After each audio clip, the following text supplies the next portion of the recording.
Customer coming in saying their key fob isn't working. They had to put it to the button. It's already got brand new battery supposedly, so well, they broke that taking that out, but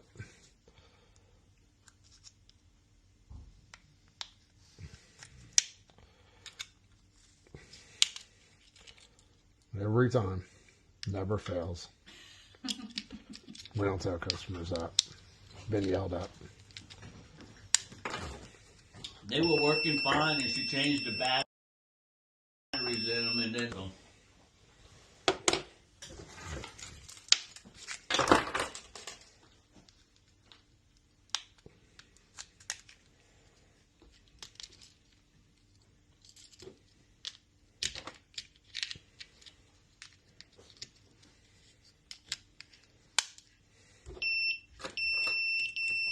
She had the battery.